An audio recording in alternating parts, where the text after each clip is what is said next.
ಪಲ್ಲಕ್ಕೆಲೆಯಲ್ಲಿ Australia ಮತ್ತು ಶ್ರೀಲಂಕಾ ತಂಡಗಳ ನಡುವೆ ನಡೆದಂತಹ ಪಂದ್ಯದಲ್ಲಿ ಶ್ರೀಲಂಕಾ ಆಸ್ಟ್ರೇಲಿಯಾ ಎದುರು 8 ವಿಕೆಟ್ಗಳ ಅಂತರದ ಒಂದು ಭರ್ಜರಿ ಗೆಲುವನ್ನು ಕಾಣುವುದರ ಮೂಲಕ ಶ್ರೀಲಂಕಾ ಇದೀಗ ಟಿ20 ವರ್ಲ್ಡ್ ಕಪ್ ನ ಸೂಪರ್ 8 ಸ್ಟೇಜ್ಗೆ ಎಂಟ್ರಿ ಕೊಟ್ಟಿದ್ದಾರೆ. ಆಸ್ಟ್ರೇಲಿಯಾ ಶ್ರೀಲಂಕಾದ ಎದುರು ಸೋಲನ್ನು ಕಾಣುವುದರ ಮೂಲಕ ಇದೀಗ ಟಿ20 ವರ್ಲ್ಡ್ ಕಪ್ ನಿಂದ ಹೊರಬಿದ್ದಿದೆ.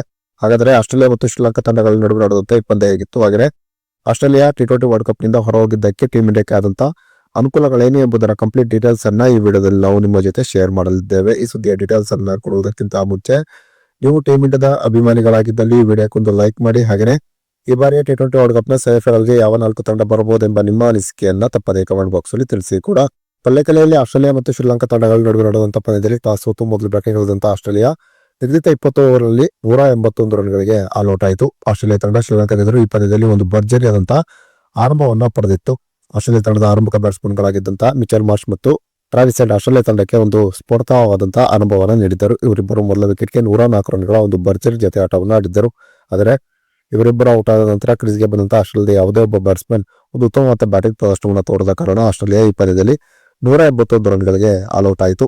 ಇನ್ನು ಶ್ರೀಲಂಕಾ ತಂಡದ ಪರವಾಗಿ ದುಶಾನ್ ಹೇಮಂತ 3 ವಿಕೆಟ್ ಅನ್ನು ಪಡೆದುಕೊಂಡರು. ಇಲ್ಲಿ ಗೆಲುವಿಗಾಗಿ 182 ರನ್ಗಳ ಗುರಿಯನ್ನು ಪಡೆದಂತ ಶ್ರೀಲಂಕಾ 18 ಓವರ್ನಲ್ಲಿ 2 ವಿಕೆಟ್ ಅನ್ನು ಕಳೆದುಕೊಂಡು ಈ ಗುರಿಯನ್ನು ತಲುಪುವುದರ ಮೂಲಕ ಆಸ್ಟ್ರೇಲಿಯಾ ಎದುರು ಒಂದು ಭರ್ಜರಿ ಗೆಲುವನ್ನು ಕಾಣುವುದರ ಮೂಲಕ ಇದೀಗ ಸೂಪರ್ 8 ಸ್ಟೇಜ್ಗೆ ಎಂಟ್ರಿ ಕೊಟ್ಟಿದೆ.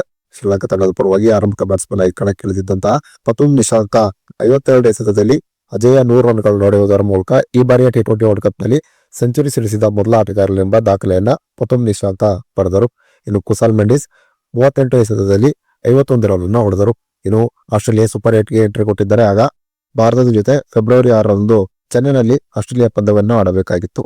ಇದೀಗ ಆಸ್ಟ್ರೇಲಿಯಾ ಹೆಚ್ಚು ಕಡಿಮೆ ಟಿ20 ವರ್ಲ್ಡ್ ಕಪ್ ನಿಂದ ಹೊರಬಿದ್ದಿರುವ ಕಾರಣ ಜಿಂಬಾಬ್ವೆ ಮತ್ತು ಭಾರತ ತಂಡಗಳ ನಡುವೆ ಫೆಬ್ರವರಿ 26ರಂದು ಚೆನ್ನೈನಲ್ಲಿ ಪಂದ್ಯ ನಡೆಯುವ ಸಾಧ್ಯತೆ ಇದೆ. ಸೂಪರ್ 8 ನಲ್ಲಿ ಆಸ್ಟ್ರೇಲಿಯಾಕ್ಕಿಂತ ಜಿಂಬಾಬ್ವೆ ತಂಡ ಟೀಮ್ ಇಂಡಿಯಾಕ್ಕೆ ಎದುರಾಗಿರುವುದು ಟೀಮ್ ಇಂಡಿಯಾದ ಸೆಮಿಫೈನಲ್ ಹಾದಿಯನ್ನ ಇನ್ನಷ್ಟು ಸಲೀಸು ಮಾಡಿದೆ ಅಂತಾನೆ ಹೇಳಬಹುದಾಗಿದೆ. ಜಿಂಬಾಬ್ವೆಯನ್ನ ಫೆಬ್ರವರಿ 26ರಂದು ಭಾರತ ಸುಲಭವಾಗಿ ಮಣಿಸಬಹುದು.